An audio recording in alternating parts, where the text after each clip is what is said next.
And away we go. It is the Nightcap, brought to you by Hail Mary Sports Bar right here on BearcatJournal.com. Go see our good friends at Hail Mary's. They're located in Cheviot.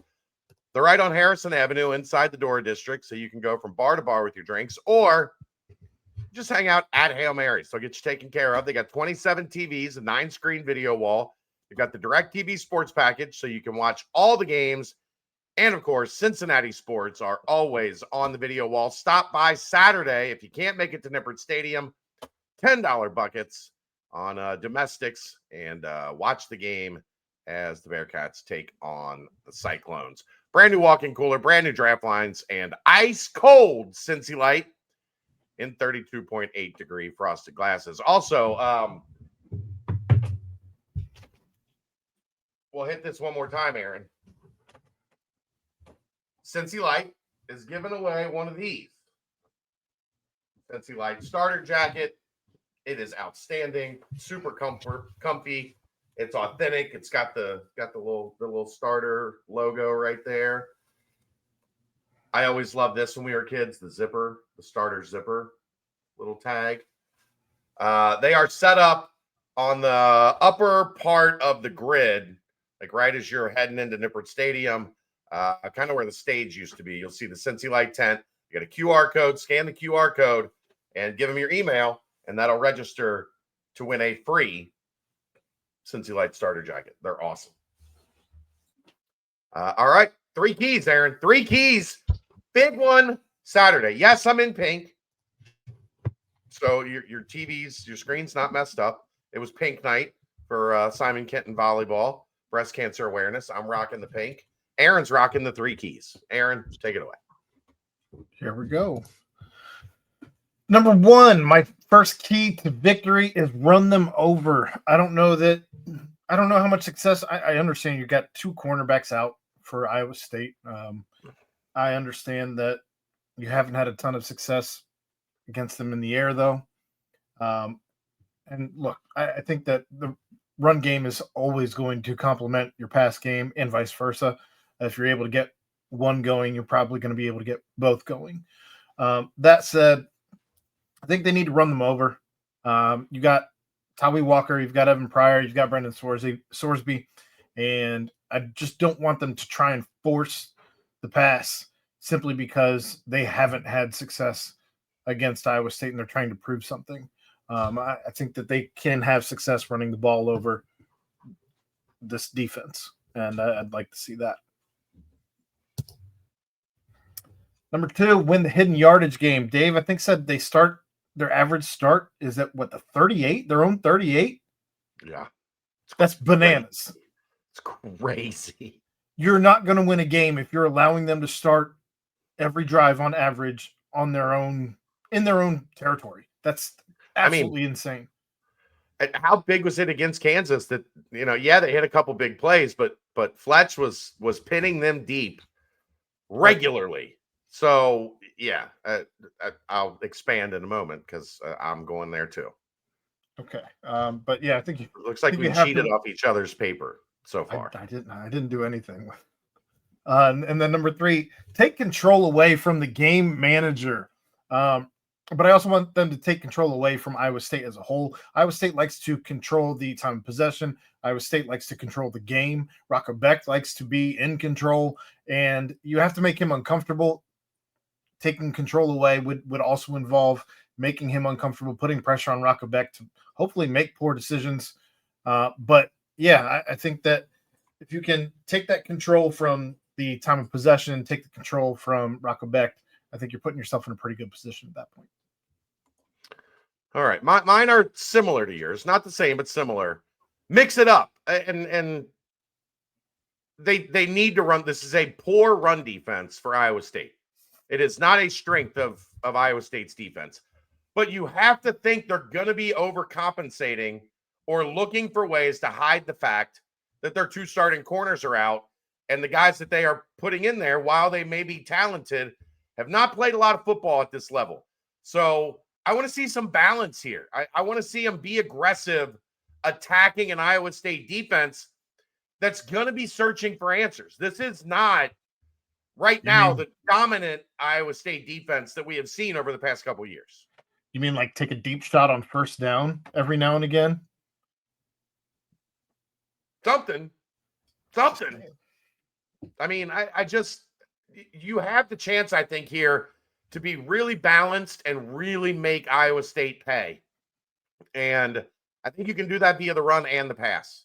So I want to see Cincinnati mix it up and really make them struggle to figure out what they're doing. Man the middle. Iowa State loves those tight ends, man. They use 4 of them. They love them over the middle of the field. It has been a weakness so far for Cincinnati. Your linebackers and your safeties are going to have to play in coverage better than they have played to date. And if not, Iowa State is just going to, like you mentioned, they're going to slowly work the ball down the field, burn the clock, because they know their defense is compromised. They do not want Cincinnati getting a bunch of possessions in this game. So you have got to get off the field. And the way to get off the field is to keep those tight ends from getting 6, 7, 8 yards on first and second down, putting them in third and short. In fairness, the tight ends, their 2 top leading receiving tight ends have just over 300 yards on the season. So they're not setting the world on fire or anything. You can stop them, I guess, is my point. The point though is, Aaron, it's not about setting the world on fire. It's about getting 7 yards on first down. It's about, putting themselves in a position to just high percentage completions, slowly move the ball down the field, take advantage of what that zone defense from Cincinnati has been giving. And if Cincinnati doesn't mix some things up and doesn't make this difficult for Iowa State, you're not going to get much Brendan Sorsby in the offense on the field, because they'll go on 8-9 minute drives if you let them. And like I said, they know, Aaron, they know their defense is compromised. They know they don't have a great run defense, and they know they're missing their starting corners. They're going to want to keep their defense standing on the sideline as much as humanly possible. You have got to get some 3 and outs.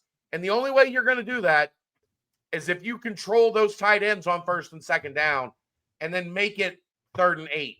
You can't let Rocco Beck get comfortable and just control the game. Finally, field position. Like, I can't get my brain around. They've played 5 games. And their average start is their own 38. Like, that's it's hard to even, it's hard to fathom when that happens for a game. To average it over 5. And Dave said there's one game they started it, their average start was their own 46. 54 yards for a touchdown.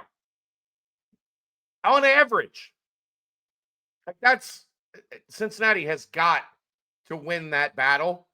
They have got to start Iowa State inside their 25 as often as humanly possible, or Cincinnati's not going to win this game.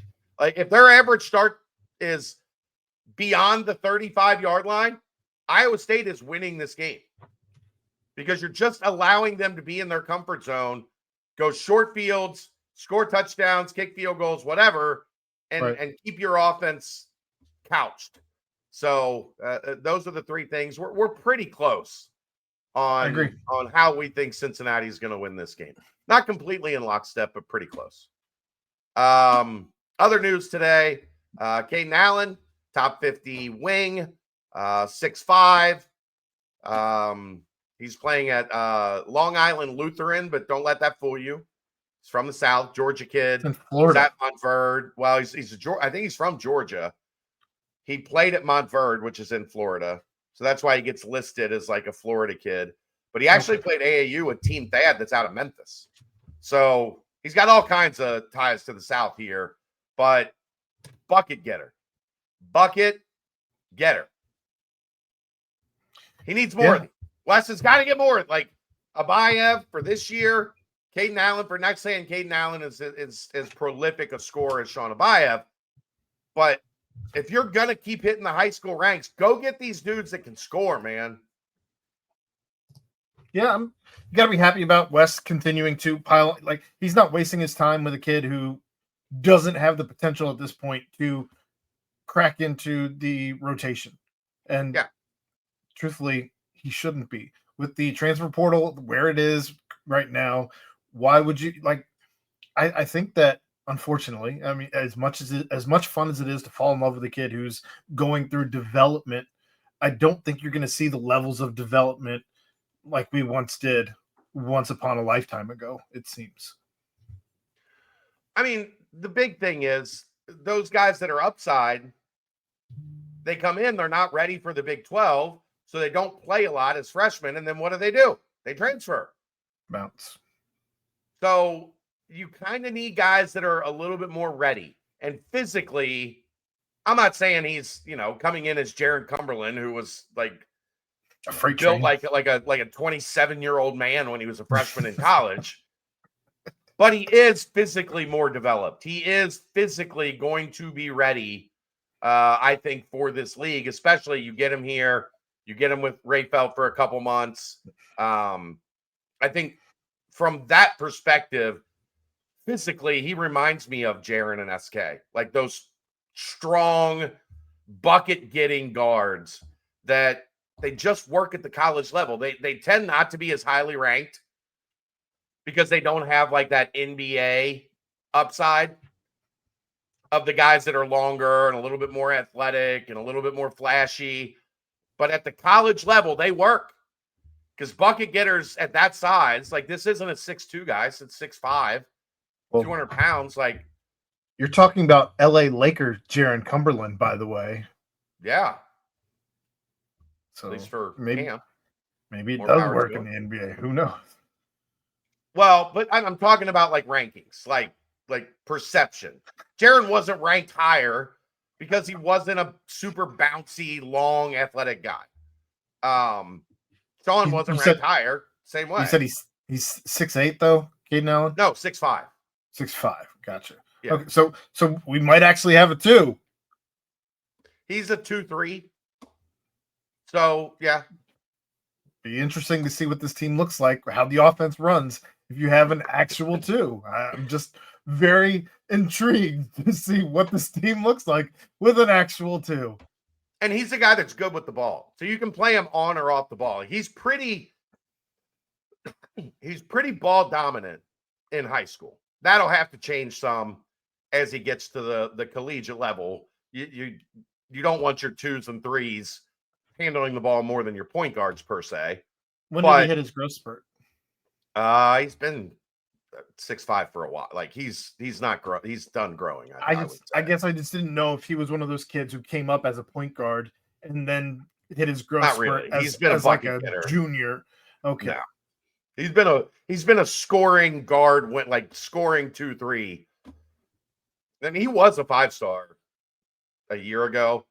Didn't shoot it great last year for Montbird, and that kind of knocked him down a little bit.